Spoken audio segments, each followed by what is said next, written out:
Fearlessness, it's the underlying grit that empowers you to forge ahead when hope seems distant. It's the courage to walk through the fires of hell, knowing you'll come out stronger on the other side. Stay tuned to learn how to get fearlessness. I'm your host, Libby DeLucian, and today's guest is none other than Chris DeLucian, my husband. And welcome to the show, Chris. Thank you. So to kick off the new year in 2024, I wanted to do something a little bit different. And I wanted to call this episode Living with a Monster. And why? Because living with an entrepreneur is super difficult. It is so hard. And it's been a few years since we've been married. And I wanted to share some of the things that we've been through and what we've learned and how other people can go through the process of learning from our failures, from our successes, what we've done, and also maybe share what they've done. So I wanted to kick off 2024 with the episode Living with a Monster. And I'm the monster, not Chris. And just talk about some of the struggles we've had. But before we get started, I want Chris, just intro yourself, tell us a little bit about you, and we can get started. Yeah. So I'm Chris. So what I do is I'm actually the CTO of WootRecruit, one of the companies that Libby does own. So I am working for her to give you some context. Which makes it a little bit more difficult. Yep. And so we'll play into that. But I guess me at my core, I'm an introvert, let's say. I've learned to be a little bit of an extrovert, but at my core, I'm all about cognitive psychology, just kind of the person behind the scenes, and just, I'm a family man. So just really, really tech minded. And yeah.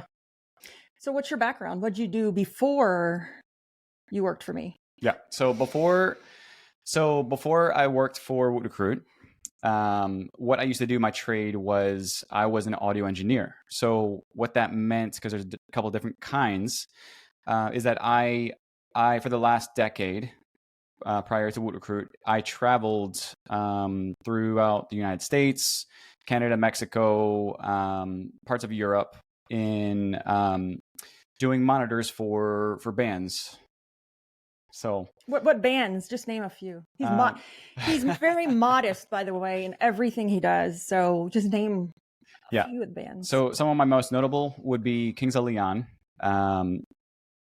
Dan Auerbach with the Black Keys. In Europe, I worked with Nicki Minaj. There's some stories there. Had about 3 or 4 years with One Direction. Got to know the boys very well. Yeah. Yes. So he's very modest about his career. He's very, very good at what he did. And then unfortunately, because of COVID, the entire industry got shut down. So that put a lot of stress on our relationship. And so, this podcast is about business owners and where we get our fearlessness from and how we forge through, the fires of hell to get through the challenges that we were faced, not knowing how we're going to come out on the other side. It doesn't matter. We just forge through them. But that being said, the challenges that we've come through with COVID and your whole industry getting shut down, and then all of a sudden we are working together. So, I thought that this would be a great episode because, living with, just for an entrepreneur to understand themselves alone is a challenge. But, when you're married to someone, or when your partner or your spouse is the opposite, an introvert or not an entrepreneur or a business owner, those can pose some really great challenges. So I wanted to share that because this took a little bit for us to learn, and our marriage, our relationship, and our work relationship has never been better or stronger. But it didn't come with many failures and challenges. So I have a list of questions here that we're going to drill Chris. And so hopefully this will help you, encourage your spouse or your partner, your significant other to listen. Or maybe these can be some tips for you as the entrepreneur to kind of simmer down or back down a little bit, because we can have strong personalities. We can be a little too direct or a little too harsh. So Chris, let's get started.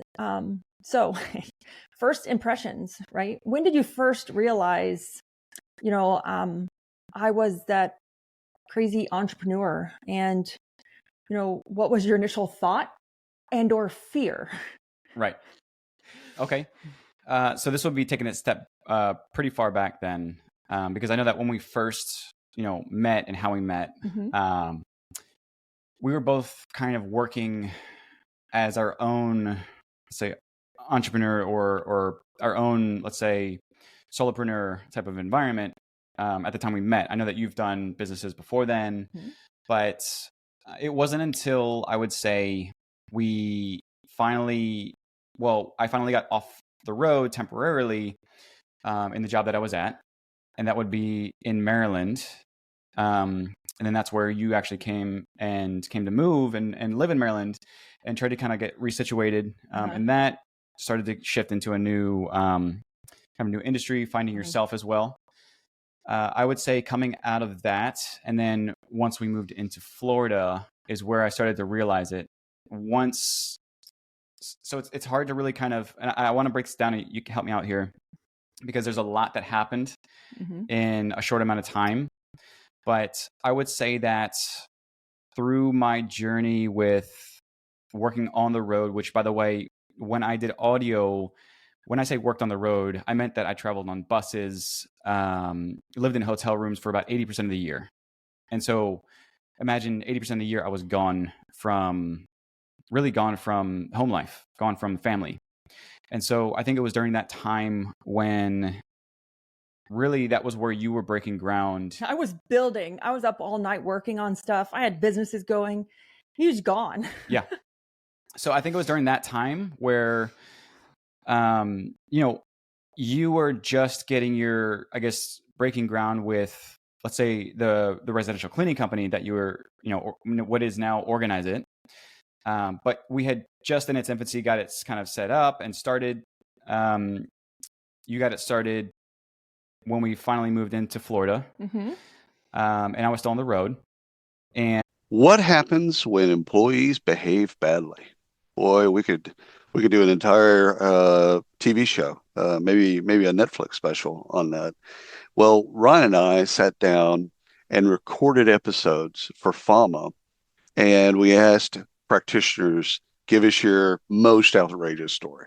The sales leader that brings cocaine to work, whatever. Just bring us the outrageous, and it is funny.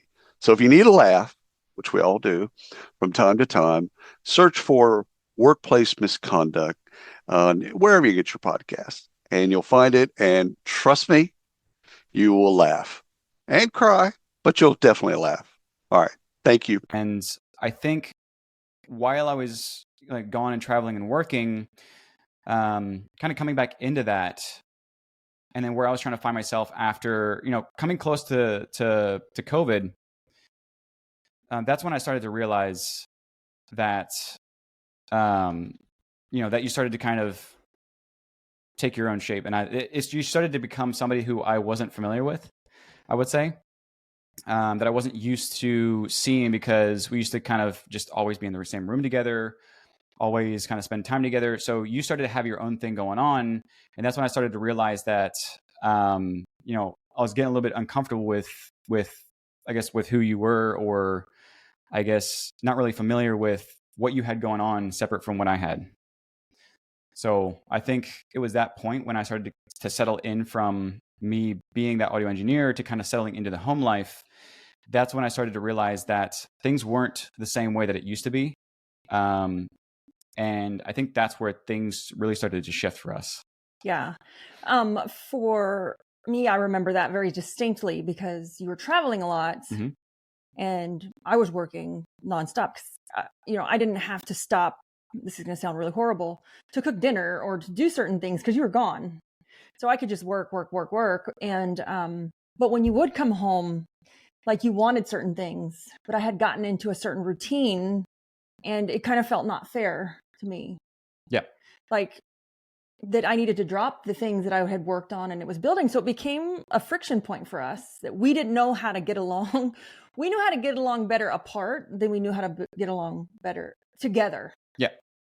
And so when COVID hit, then the whole industry shut down. So then that posed a time where we were together all the time. Yeah. And then we had to really make some life adjustments. So I'm going to go into another question. So our daily life, right?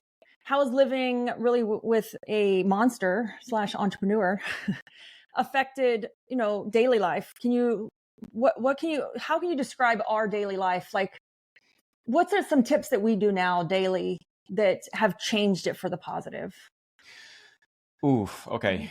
What do we do now that has changed it for the positive?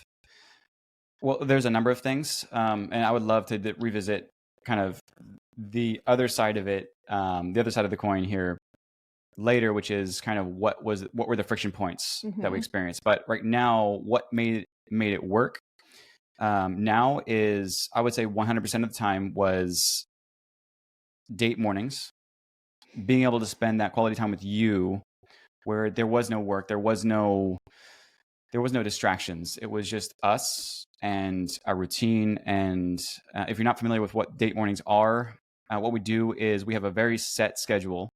So every morning, without fail, we get up at the exact same time, exact same routine. 6 a.m., we start our morning walk. We take what's 3.5 miles. So we take 2 laps walking. Again, just me, just Libby, a cup of coffee, and our watches. We don't have phones, no distractions. It's just us walking. At first it was a little bit, getting used to it and getting comfortable with it. But, we walk and we talk. I mean, to be quite honest with you, that's, it feels good to have that. And to just be able to kind of like zone into personal time without kids, without distraction.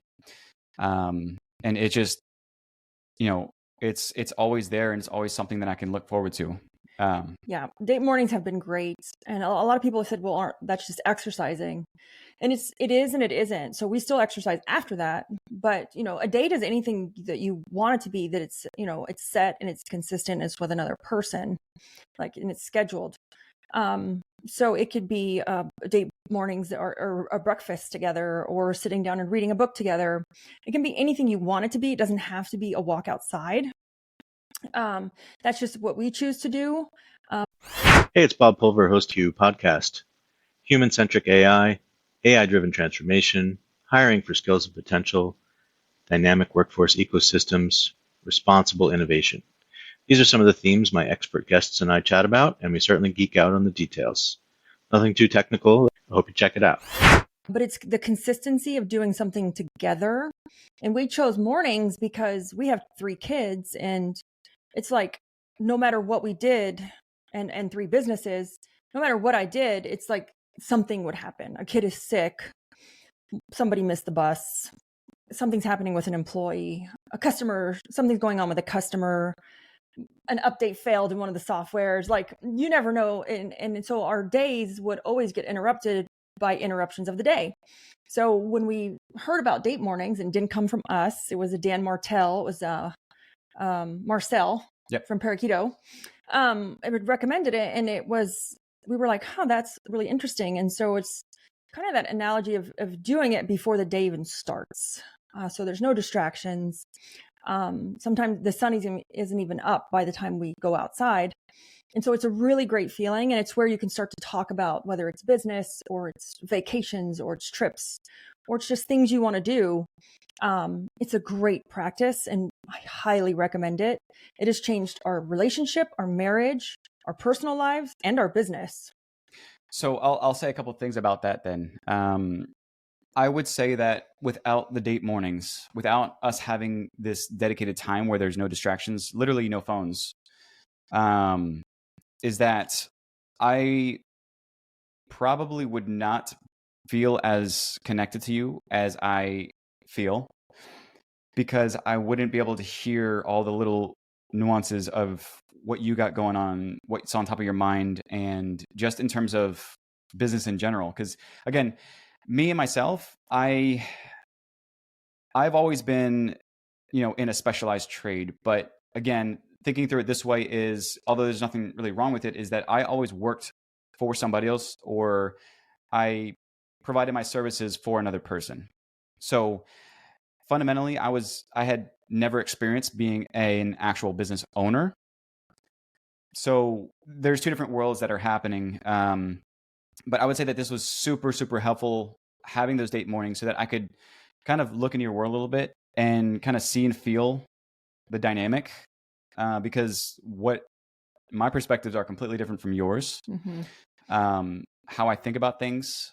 And honestly, a lot of those talks, through the walks, a lot of debate that happens, but it's really organic, and just getting different perspectives and seeing it from the owner standpoint, but also seeing it from actually breaking ground inside of the company.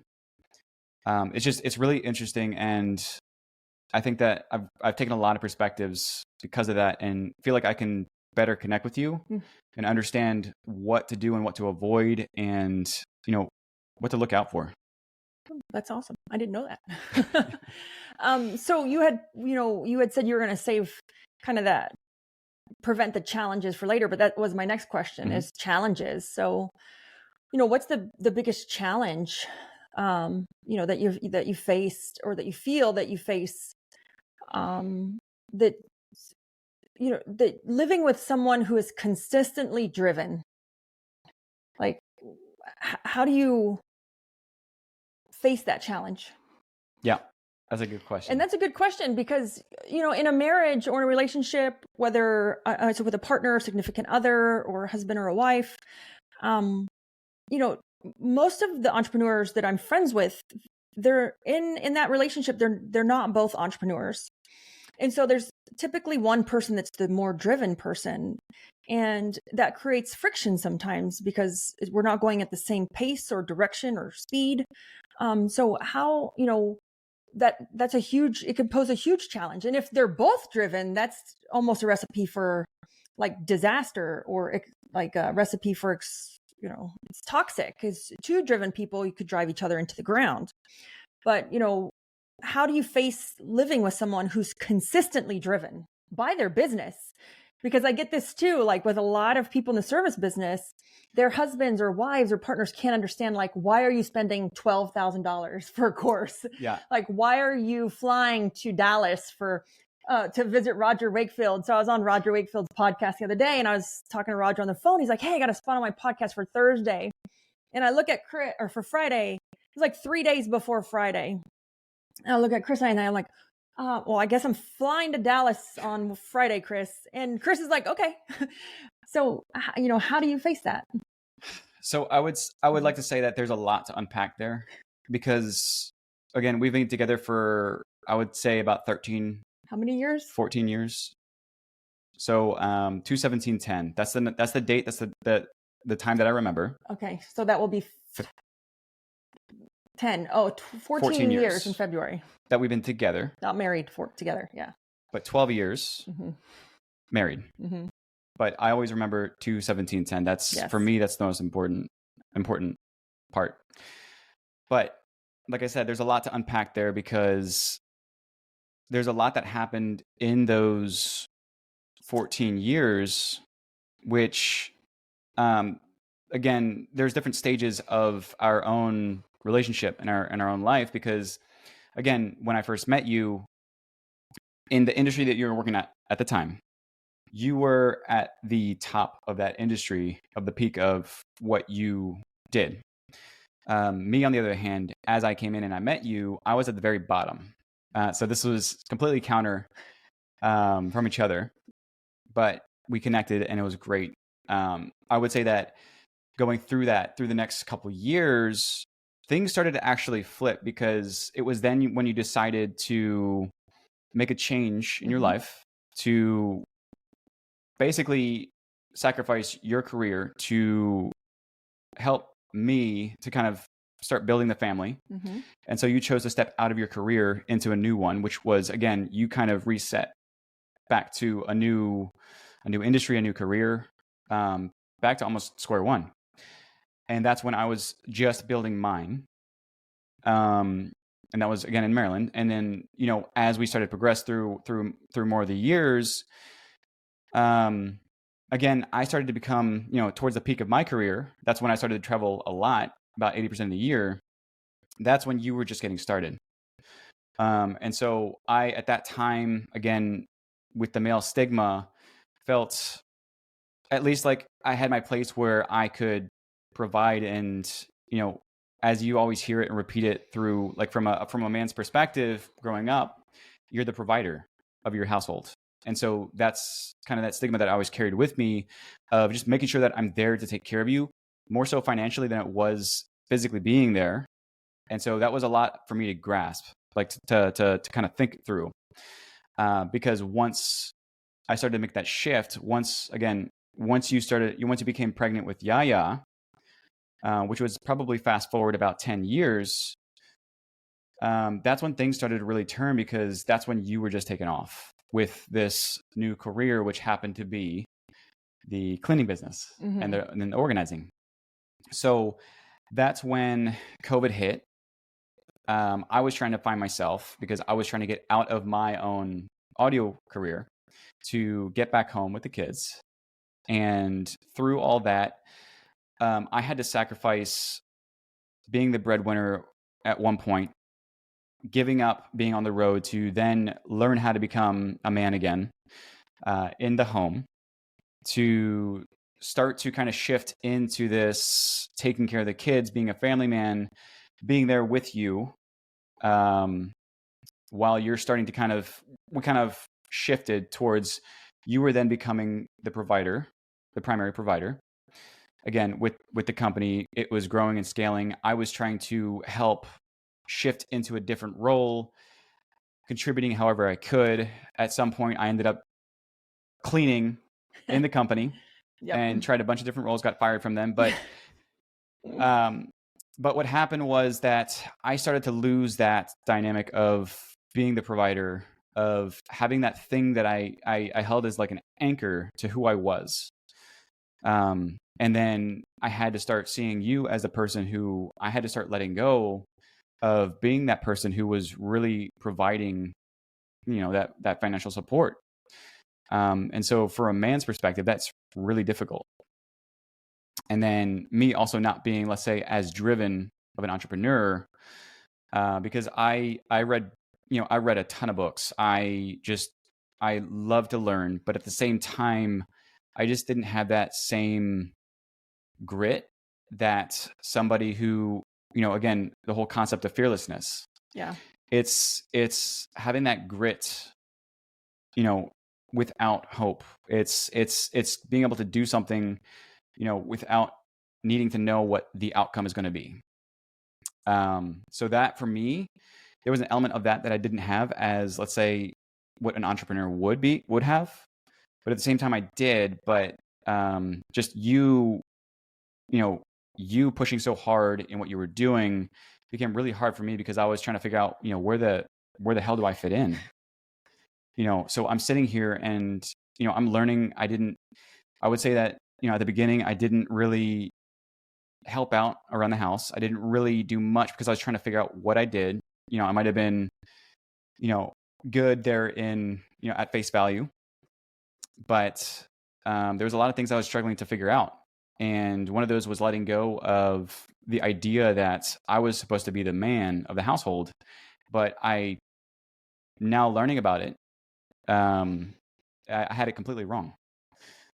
So I had to let go of a lot of stigma, a lot of different things that I thought before was important, to then give you the space to start growing, you know, with the career that you were building.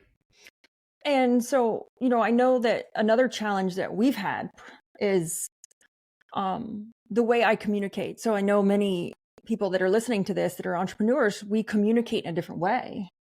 The way we talk, how open we are sometimes, or how direct we are. And so that really posed a big challenge for Chris receiving information from me, or me getting information out of him. Like I would have to like pull information out of him. Yeah. And so what is something that you've like you feel that you did, or what helped you understand the way I communicate?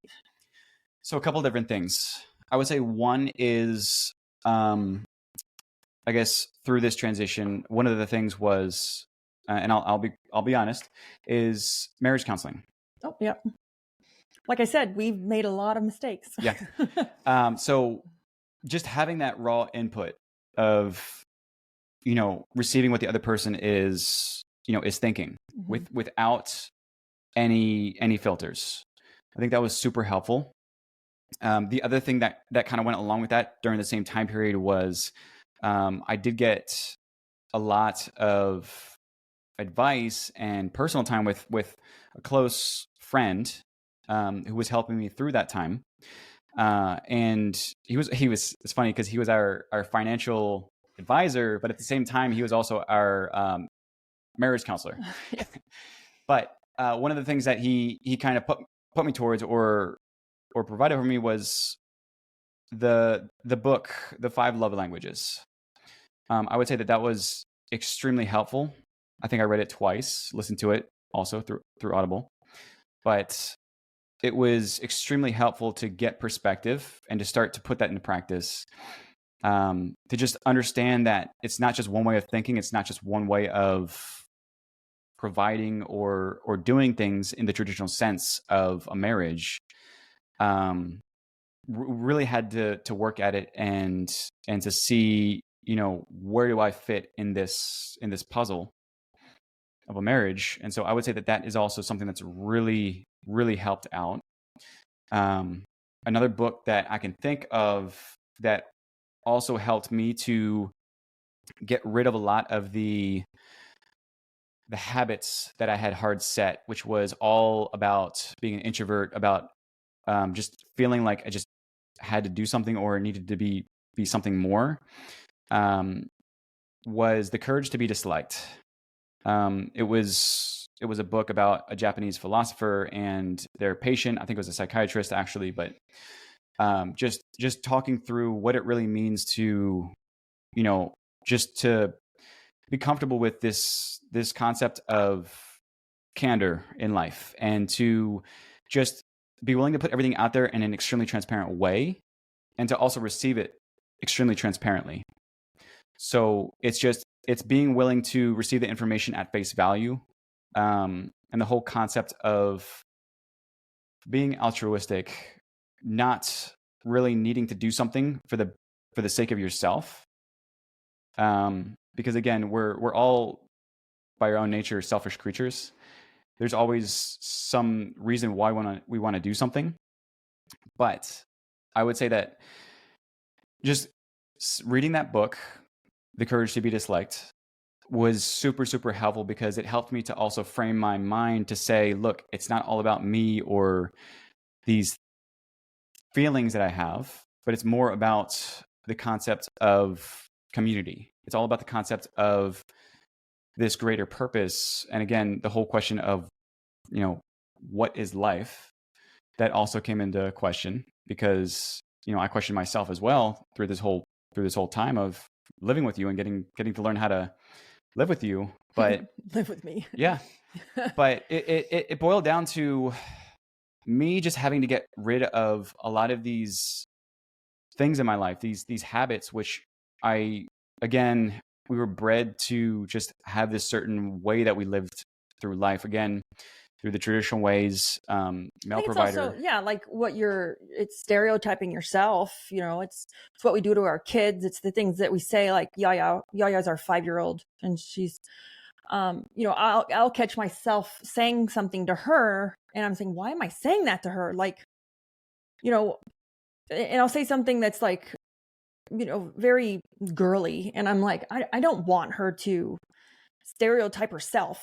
Yeah. And so we tend to do that to our own kids. And so I think just, breaking that thought process of you have to, provide, you have to be the provider, or in a sense, if you're a man or a male figure, then you lose your sense of self-worth. Yeah. So actually that's a great point because, in learning how to, let's say let go of who I thought I was. I had to start learning who I really should be for you and the kids, because if I couldn't change, then I would lose it all. And so at a certain point, the whole idea of having, what do you call it? The affirmations. At a certain point, I had an iPhone background that I put for the longest time because I needed to see it every single day. I needed to feel myself yelling at myself to make sure that I put every ounce of effort that I could into changing who I was. And am I allowed to curse? Oh, I don't care. But the what I had on my background, I wish I had it right now, but I put a statement on there that said, "Be a fucking man." And this is so counter to what I remember growing up as to what a man was, because when you first hear that, you think of a man being the provider, a man being macho or whatever. But I started to learn that being a man actually meant to be willing to let go at the sacrifice or at the to help provide for somebody else. So it's being there for somebody else's life. And so I had to have that in front of me every single day, just to be able to really change who I was. So that was a really important part for me. And so, one of a very good friend of mine, and he had said to me that him and his wife were in marriage counseling, and I said, "Wow, oh, I thought everything was great." And he goes, "No, it is great." He goes, "But why do people wait until something goes wrong to go to marriage counseling?" He goes, I owe so much to my wife. She's put up with me for so many years. I was a fat slob," he said. And he's gotten himself together. He's like his best 1%. And he goes, "No, I want to work on it now. Why wait until it goes wrong? Let's work on it now." And I thought that was like the best thing I'd ever heard, because typically we wait till it goes wrong. And that's like an ultimatum or last resort, is that we need to go to marriage counseling. And I thought that was great perspective, and has really not heard many people use it as a proactive measure than a reactive measure.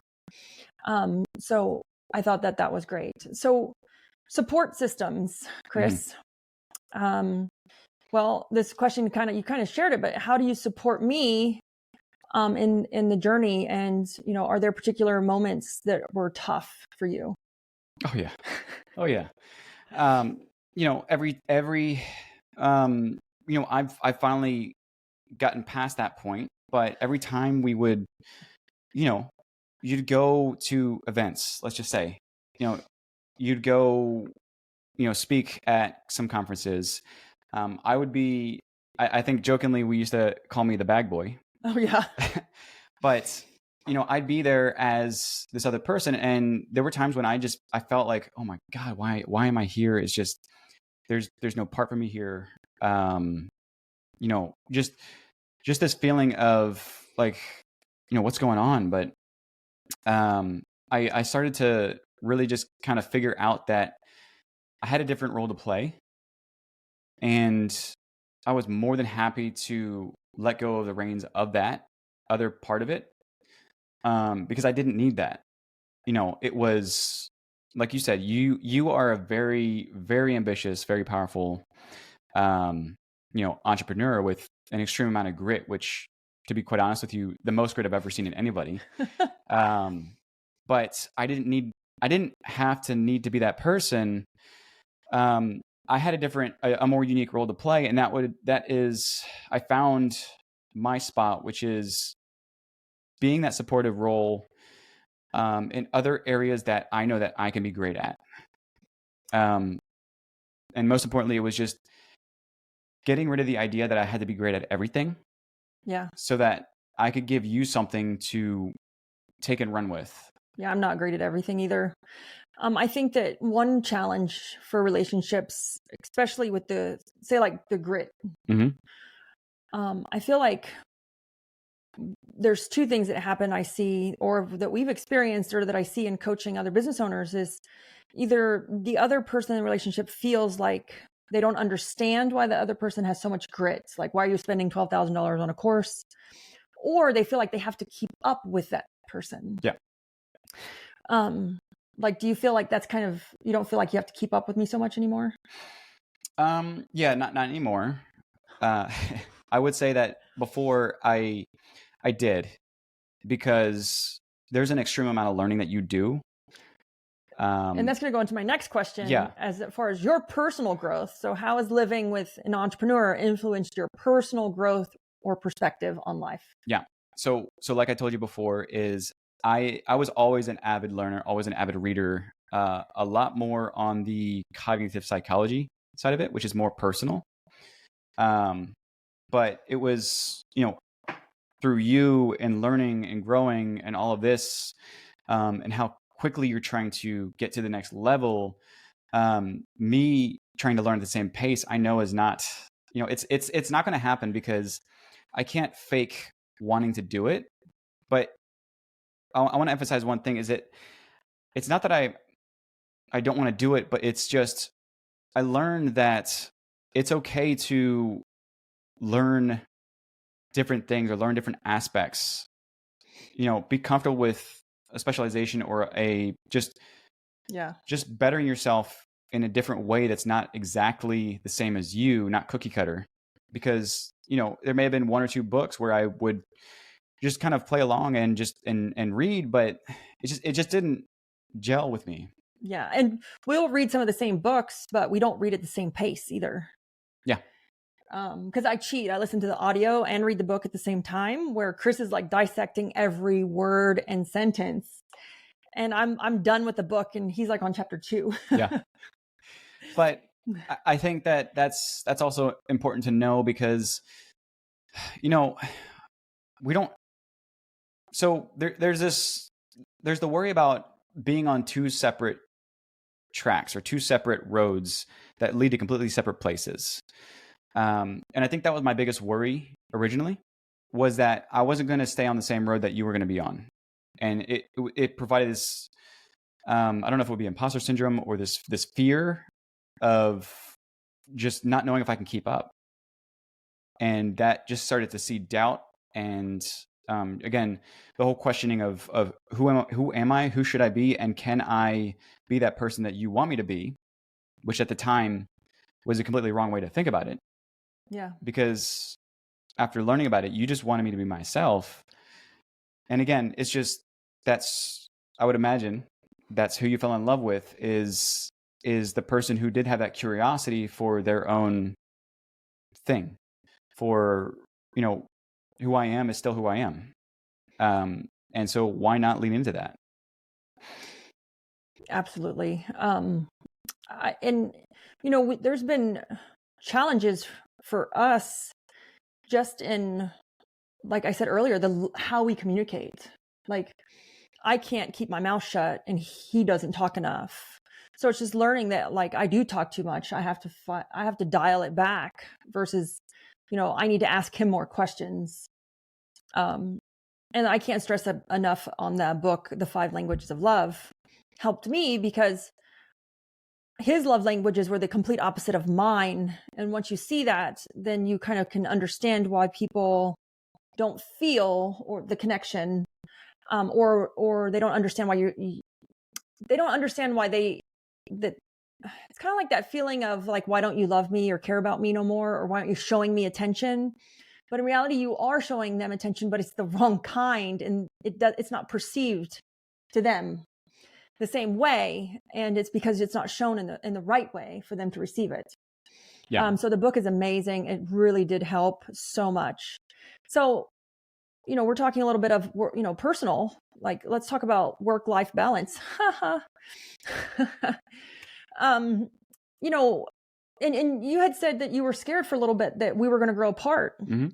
But I can tell you 100% that our mission in life together and apart is the same thing. Yes. I don't know if you know what it is. I know what it is in my head. I can say it out loud and you could agree or disagree. But it's 100, for me, it's to help business owners grow and scale their companies. Yes. Right? Like, that is what I love to do. It's what every one of the businesses I have do. And Chris has learned, or he has found his passion with inside WootRecruit, sitting as the CTO, and that's what he does. Yeah. And he, some of our WootRecruit customers say, man, I think Chris cares more than you do. And because he's just so invested and he's found like that calling. And so let's talk about work now with work-life balance. Do you feel that your work-life balance is affected by, my entrepreneur endeavors? And how do you manage it? So I'm laughing. Let me ask the question then. When you say work-life balance, do you mean your work-life balance in my eyes, or my work-life balance when it comes to relationship? Our work-life balance. Together. Okay. It's a funny topic. Yeah. Because for how much have we been working for the last 2 weeks? Yeah. I actually think that I was up until about 2 a.m. Yeah. working. Go ahead. Yeah. So balance, work-life balance. I would say it's really hard because there's work and then there's passion. Mm-hmm. So I want to separate those two first off before we go any further.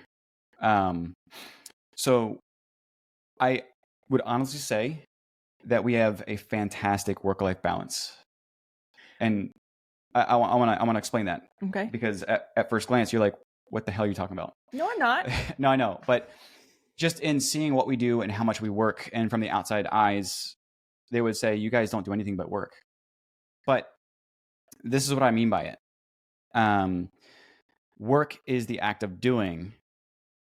And what we've done with our life, and again, this plays back into date mornings and some other routines that we really put in place, is that yes, before we used to have no work-life balance because we would just work endlessly until 6 or 7 at night. Sometimes our schedules would overlap. Mm-hmm. There'd be a lot of frustrations, a lot of friction, because suddenly I was pissed off, you were pissed off. Yeah, and you could work from 9 to 5 and still have no work-life balance. Yeah. So it doesn't matter how much time you work, or don't work. It was, the synergy wasn't there. Things just weren't meshing, lining up. It was like, who's cooking dinner? I didn't say anything. What's going on? The kids, are vying for our attention. Just a lot of different things that spiraled out of control before. But we put a lot of things in place, like the date mornings, and really wrapping into the concept of the perfect week, I think was extremely valuable to help us balance that work part of it. Yes, and if you stay till the end, I do have the perfect week training.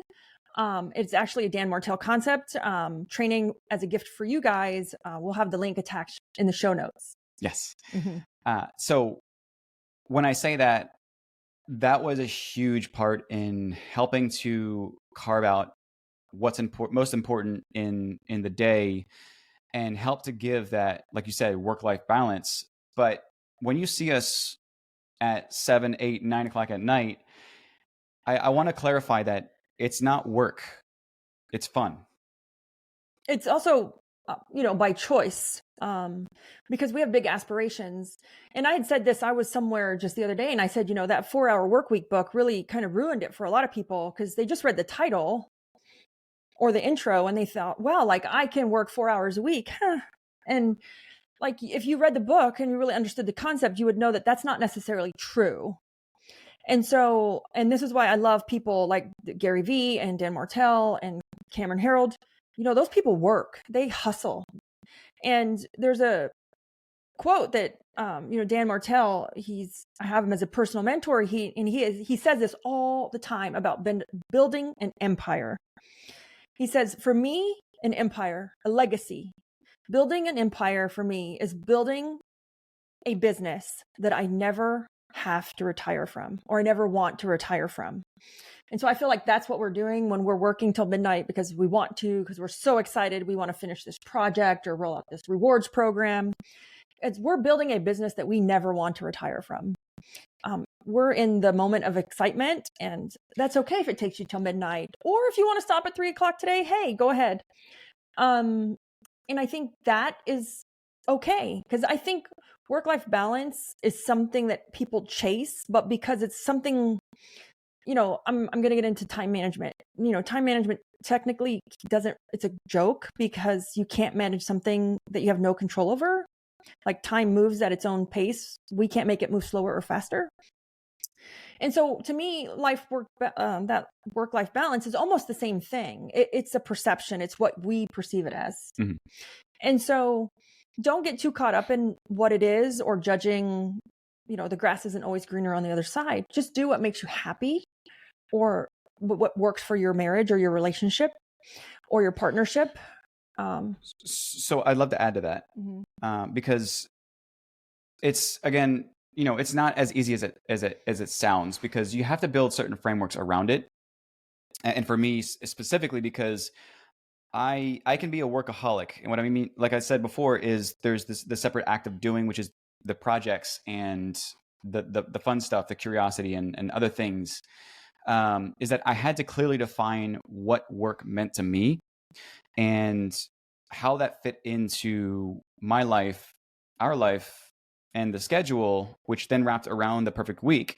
So I have strict rules for myself, which is that really helps to us to live better together. And that is, rule number one is, work-wise, let's say the responsibilities that I have ends at a specific time, and there is no deviation from that. And so I've made this because I know my weaknesses, and I have to build some things around it so that it never becomes an issue. And so for me, it's literally close the laptop once that I have alarms set on my phone. Once those alarms hit, close the laptop, it's done. But that being said, is off of that, there's also the element of play, which is the projects. I never work on the day-to-day, or never work on what I would during the day in the afternoon. That is something that I've been very, very strict about for myself. So let's talk real fast about, because we're talking about work-life balance, and my next question is around, understanding and patience. Because this question for me is, we can't work the same. So, how important is understanding and patience, in our relationship when it comes to the demands that I have? Because I think you had to learn that I have to work more than you. Because I have currently 3 businesses. Mm-hmm. And so there are things that take that demand my attention beyond 9 to 5 and beyond certain times of the day. And they just do. Yeah. And when you said one thing here, and it's work more, again, and leaning into your concept of what you talked about with time being finite. It's not that you work more, but it's that you work differently. Yes. At a higher capacity. And I think that's where this plays in with understanding and patience, which is, there's, again, and leading back into how I can contribute in a different way, is that your work is going to be entirely different than mine. And so that being said, is that I need to build the lifestyle around that, which is, again, like with the EPT book that you had. Mm-hmm. I don't know if you want to kind of explain that briefly. You might have a better way of saying that. Oh, but it's the Entrepreneur Personality Type. It's a really good book. Highly recommend it. I don't have it right here. I typically have it, but it explains the entrepreneur personality type. And when I was reading the book, I was kind of like, oh my God, like I felt like the guy had written the book about me. But it talks about our capacity, our work capacity, and kind of like how our brains work and operate, and how we can operate when we operate at our highest capacity, and also what will affect our capacity to work. But creating those things, maybe I don't work more. I work. And I think maybe that's why a lot of relationships, when I hear that, a spouse is coming into a company to help, and I think that's great. And I've seen so many people comment on like Facebook, like, don't do it. It's the worst thing ever. I love working with family. Chris works in WootRecruit. My son does the marketing for Organize It. My mom runs the Organize It office. My sister works in Organize It as well. She's helping us open multiple locations. Oh my gosh, I thought there was somebody else, but I can't remember right now. But I love it. I think it's an amazing thing because, but I think it's just a clear understanding and communication that they are not going to work like you and you are not going to work like them. Like work styles are different. And this is so important when we talk about couples, spouses, and partners that come to work together in a business. We work at different styles, speeds, or capacities. Mm-hmm. And leading in further to that is the way or the feeling around how you work as well is entirely different from mine.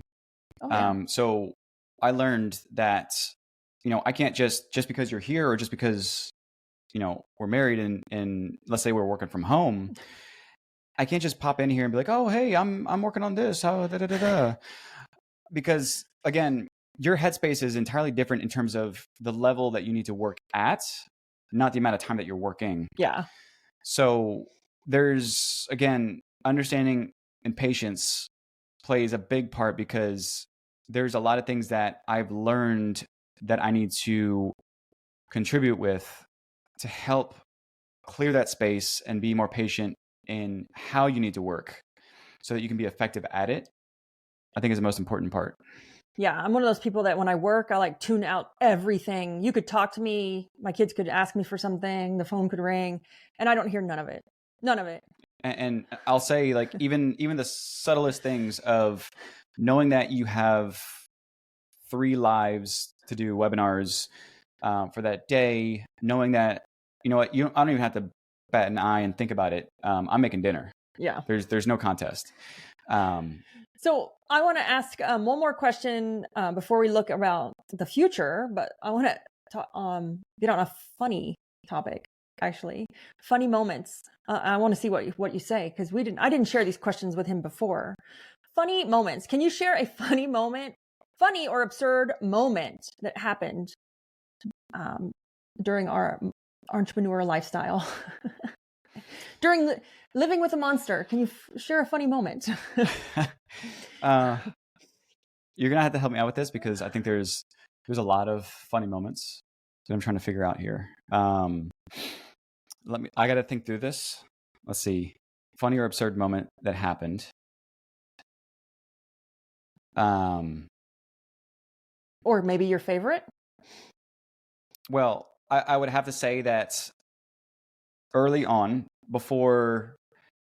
because you were kind of building your empire and we were going out to events and this and that, and you started to become, you started going on webinars and guests for other people. I started to come to events, and I think one thing that I ended up having to get over was that nobody really knew who I was. But every time I would be introduced or I would meet somebody new, there would always be the question that arose, and it was like, oh, is this your son? Yeah. So eventually you're going to start to look old, Chris. Yeah. So that's a running joke, but yeah, that poor Chris gets that pretty often. It was more often when we first were together, but you're getting older. It's okay. Yeah. I mean, at some point I got used to it. Honestly, I started to lean into it. I started to play around and have fun. Okay. So for my last question, the future, what are your hopes or concerns for our future as business grows? So my hopes are that we can work and collaborate at the highest level together. What I mean by that is that we both share a part in the big vision of whatever it is that we're building. And again, I also have some heavy aspirations with, building my own things as well, but also still sharing that same space. So I think my hopes are that we can be on that same level, even though we might not be on the same paths, but on the same level of sharing in that big vision, the aspirational, entrepreneurial spirit I think that's what I'm most excited about. Yeah, me too. I would say my concerns, and for me, concerns are just making sure that I keep myself in check. Because, as most entrepreneurs are very direct D personality types on the disc. I've taken every assessment that's out there, but, we're not easy people to get along with, and especially to work with. So, my concerns are that I am self-aware, that I continue to be self-aware of how I act and how I operate at home, and also in our businesses. Because I don't want to ruin this for anything. So it's been a challenge. It's been fun. Yeah. So I want to thank Chris for being a guest here on Fearlessness. I thought it was a great way to start 2024. Yeah. Is to maybe help others who are, in business together, or maybe have a partner or spouse that don't understand them, or understand why they're spending all their time in their business, or why they're so excited or so aspirational, or spending $10,000 or $60,000 on a course or for a mentor. Yeah. So thank you for being here. So, what's next for you, Chris? Sure. Helping to build an empire. Awesome. So I want to thank you guys for listening to our podcast. Again, I'm Libby DeLucian with Fearlessness. If you want to listen to more podcasts, or if you're struggling with leadership and culture, we have a free gift for you. Just visit libbydelucian.com or libbyd.com. And also there we'll have that free Perfect Week course training for you guys that you guys can download as well. And we'll also have that in the show notes. That Perfect Week has saved our week, our life. I mean, we've been using the Perfect Week for like a year now. And it's absolutely amazing. I did a training on it. We've recorded it. I gave you templates and a download. So make sure you grab that from the show notes and sign up for it. So if you enjoyed today's show, please tell a friend about it. Thank you for joining us on our journey towards becoming a great leader. We hope that this inspired positive change in your business, but also just not your business, in your relationship. Thank you.